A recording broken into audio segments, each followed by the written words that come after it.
একুশে পদক প্রদান অনুষ্ঠানের সম্মানিত সভাপতি, মন্ত্রী পরিষদের সম্মানিত সদস্যবৃন্দ, সেনাবাহিনী, নৌবাহিনী, বিমান বাহিনী প্রধানগণ, সশস্ত্র বাহিনীর সদস্যবৃন্দ,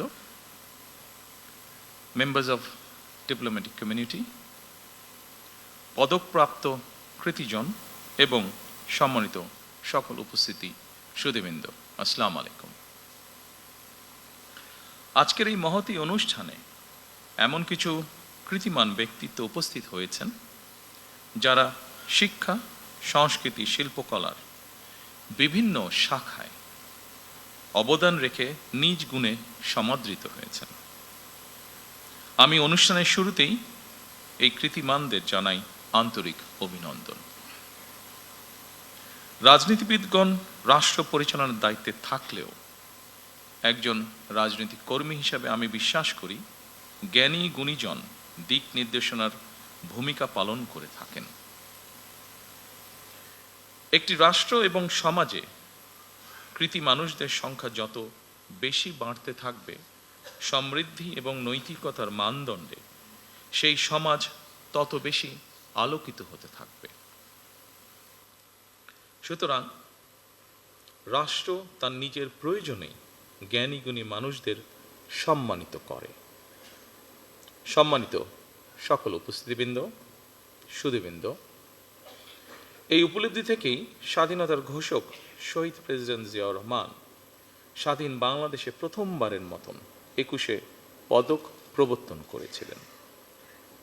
এটি শুধু একটি পদকই নয়, বরং এই পদকের মধ্য দিয়ে 52 ভাষা আন্দোলন থেকে আজ পর্যন্ত বাংলাদেশের ঐতিহাসিক ঘটনাবলীকে স্মরণে আনার পাশাপাশি যেসব বিজ্ঞজন শিক্ষা, সাহিত্য, শিল্পকলা, গবেষণা ও চর্চায় নিজেদেরকে এবং রাষ্ট্র ও সমাজকে সমৃদ্ধ করেছেন, তাদের সঙ্গে আপামর জনসাধারণের পরিচয় ঘটে।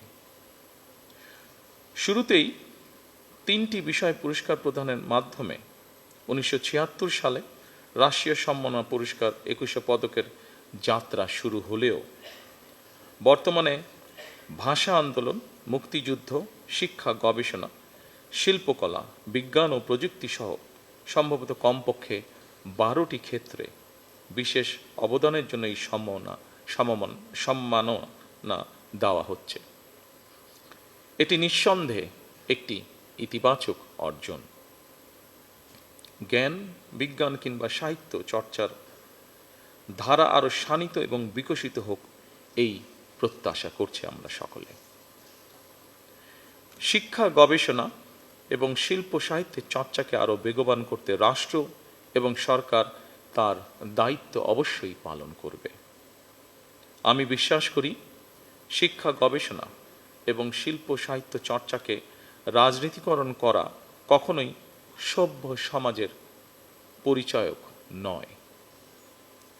শিক্ষা, সাহিত্য, শিল্পকলা, বিজ্ঞান ও প্রযুক্তি অর্থাৎ জ্ঞান বিজ্ঞানে সব শাখায় যাতে দেশ এগিয়ে যেতে পারে, নৈতিক মানসম্পন্ন তেমন একটি উদার গণতান্ত্রিক রাষ্ট্র ব্যবস্থা প্রতিষ্ঠার লক্ষ্যে বর্তমান গণতান্ত্রিক সরকার অবশ্যই কাজ করবে। আমাদের এই যাত্রায় দেশের বিজ্ঞজনদের দিক নির্দেশনা অবশ্যই প্রত্যাশিত।